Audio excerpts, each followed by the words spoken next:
রয়েছে মানুষের মরণের পর। কঠিন ও জটিল তিনটি স্থান রয়েছে।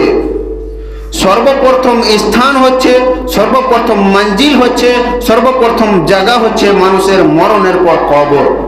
কবর জায়গাটা কত কঠিন ও জটিল, এই কবর জায়গাটা কত কঠিন ও জটিল, এই ব্যাপারে হযরত উসমান রাদিয়াল্লাহু তাআলা আনহু বর্ণনা করেছেন।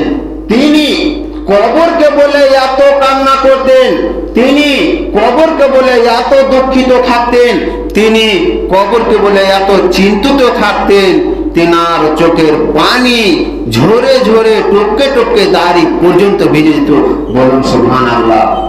কিন্তু আমরা মুসলমান, আমরা এই কবরস্থানে মাটি দিতে যাচ্ছি, আমরা মাটি দিতে যাচ্ছি ঠিকই আছে, কিন্তু আমরা মানুষের গুজব গাইছি কবরস্থানে। যে আমরা যদি উসমান রাদিয়াল্লাহু তাআলা আনহুর মতো হতাম, তাহলে আমাদের কবরের পাশে দেওয়া মাত্রই আমাদেরও এই উসমান রাদিয়াল্লাহু তাআলা আনহুর মতো আমাদের চিন্তা থাকতো, কিন্তু আমাদের ওই সেই চিন্তাটা নাই। কবর জায়গাটা কত কঠিন ও জটিল, এই কবর জায়গাটা কত কঠিন ও জটিল। সাহাবারা জিজ্ঞাসা করলেন উসমান রাদিয়াল্লাহু তাআলা আনহুকে, তোমার সামনে জাহান্নামের কথা বলা হয়, জান্নাতের কথা বলা হয়, কিয়ামতের ময়দানের কথা বলা হয়, আর পুলসিরাতের কথা বলা হয়, আর অন্য অন্য ধরনের আযাবের কথা বলা হয়, অথচ তুমি এত চিন্তিত থাকো না, অথচ তুমি এত কান্না করো না।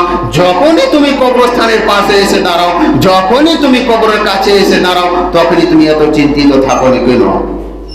থাকো কেন? উসমান রাদিয়াল্লাহু তাআলা উত্তর দিয়ে বলেন, হে মানুষ, হে সাহাবারা, তোমরা জেনে রাখো, যখন মানুষ মারা যায় তখন তাকে তিনটি সওয়ালের জবাব দিতে হয়। সেই সওয়ালের জবাব যদি সেই সঠিক উত্তর দিয়ে দেয়, তার জন্য কবরটাই জান্নাতের মতো পরিস্থিতি করে দেয় আল্লাহ তাবারক ওয়া তাআলা। আর যদি সেই বেঈমান হয়, বেনামাজি হয়, আল্লাহকে বলে মানে না, আল্লাহকে বলে বিশ্বাস করে না, সে যদি সওয়ালের জবাব না দিতে পারে, তার জন্য কত বড় কষ্টদায়ী বস্তু হতে পারে। যখন ডান দিকের মাটি বাম দিকে যাবে, বাম দিকের মাটি ডান দিকে যাবে, এমন ভাবে তাকে সেই মাইয়াতকে, সেই মৃত্যু মানুষকে এমন ভাবে ভাষণ দিবে, যেমন একখানটা চুল কতটা মিহি, এই চুল কতটা সরু, এই চুলের মতো তাকে এমন ভাবে ফেঁসে দেবে, চুলের চাইতেও মিহি হয়ে যাবে সেই মৃত্যু মানুষটা।